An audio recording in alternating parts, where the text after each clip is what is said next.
বিশ্ববিদ্যালয়ের রাজু ভাস্কর্যের সামনে কর্মসূচি শুরু হয়। এ বিষয়ে জানাতে আমাদের সঙ্গে যুক্ত হচ্ছেন সিফাত শাহরিয়ার।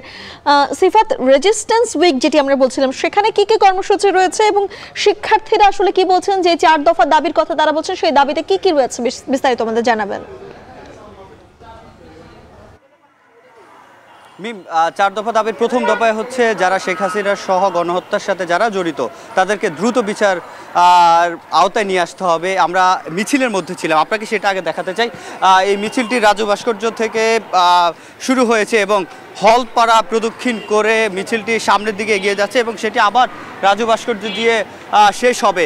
আমরা মিছিলের একেবারে শেষের যে প্রান্ত রয়েছে সেই প্রান্ততে এই মুহূর্তে আপনাদের সেটি দেখছেন এবং আজকে তাদের যে মিছিল, সে মিছিলের যে উদ্দেশ্য যদি বলা হয় সেটি হচ্ছে প্রথমত যে হত্যাযজ্ঞ হয়েছে, সে হত্যাযজ্ঞতে যারা যুক্ত ছিল, যারা এই গুম হত্যা এত বছর চালিয়েছে তাদের দ্রুত বিচার। বিশেষ করে বৈষম্য বিরোধী ছাত্র আন্দোলনের যখন আন্দোলন চলছিল সেই সময়ে যত ছাত্র জনতা মারা গেছে, সেই ছাত্র জনতার যাতে এ হত্যা হয়েছে, যারা এটার পেছন ইন্ধনদাতা রয়েছে তাদেরকে দ্রুত যাতে বিচারের আওতায় আনা হয়, সেটি মূলত আজকের যে মিছিল, যে রেজিস্ট্যান্স যে সপ্তাহব্যাপী যে প্রোগ্রামটি তারা শুরু করেছে সেটির মূলত বিষয়। এবং আপনি 4টি দফার কথা বলছিলেন, সেক্ষেত্রে প্রথম দফা বলছিলাম গণহত্যার বিচারের কথা।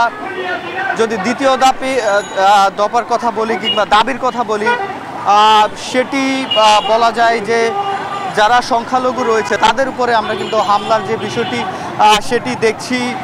সে হামলা যাতে হামলার যে বিচার, সে বিচার যাতে করা হয় এবং যারা এটির সাথে যুক্ত, পরিকল্পিতভাবে যে ডাকাতি হয়েছে সেগুলোর সাথে যারা যুক্ত তাদের যাতে দ্রুত যে বিচার, সেই বিচার যাতে করা হয়, সেটি ছিল তাদের দ্বিতীয় দফা। এবং তৃতীয় দফা বিচার বিভাগে যারা ছাত্র জনতার অভ্যুত্থানে হামলা মামলা ও হত্যাযজ্ঞের বৈধতা দিয়েছে এবং ফ্যাসিবাদী ব্যবস্থা বারংবার কায়েমের যে চেষ্টা হয়েছে তাদেরকে দ্রুততম সময়ের মধ্যে অপসারণ এবং ন্যূনতম যে যারা ছাত্রদের এই যারা আন্দোলনের বিপক্ষে ছিল তাদেরকে যাতে পদত্যাগ করানো হয়, সেটি মূলত তৃতীয় যে দাব সেটি ছিল।